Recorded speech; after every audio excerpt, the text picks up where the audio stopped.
সম্পর্কের জেরে অতিষ্ঠ স্ত্রীকে পরকীয়া সম্পর্কের কথা জানিয়ে একসাথে দুজনকে থাকার পরামর্শ স্বামীর। পরবর্তীতে খোয়াইয়ের দুর্গানগর এলাকাস্থিত ভাড়া বাড়িতে এসে সেই বাড়িরই পরকীয়া সম্পর্কে জড়িয়ে থাকা মহিলা ঘরে স্বামী জামা কাপড় পেয়ে পরবর্তীতে থানায় অভিযোগ জানিয়ে সাংবাদিকদের দ্বারস্থ হলেন স্ত্রী।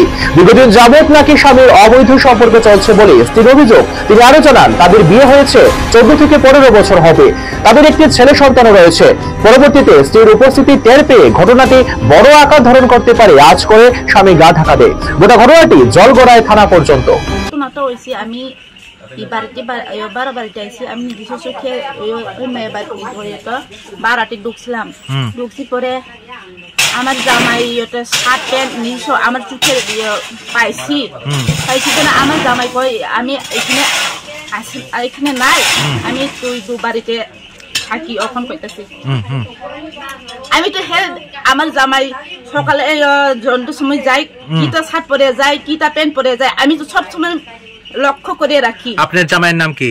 সুভাষ দেববর্মা। তাই না কি করে? তাই নি তো এখন মানে খেলে আর কি। কি করে, কাজ কি করে?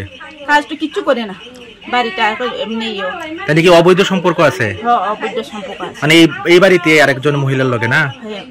আচ্ছা, তো আপনার এখন কি দাবি? দাবিতেও আমি থাকি দেখি হের আরেকজন মেয়ে সাথে মানে বিয়ে করতে চাই, আমি তো রাজি না। আমি কেন রাজি হইতো? কি কইছে আপনার জামাই? কি কয়? আমার জামাই তো কয় এখন মানে দুজন মিলে থাকবো কই। আপনি এটা জানাইছেন নি? আইনের দ্বারস্থ হইছেন? হ্যাঁ, আজকে জানাই আইছি আমি। এখন আপনি কি চাইতেছেন? যদি হেড দিবস দিতে চাই হলে হেড দিবস দিও, কিন্তু আমি দিবস দিতাম না।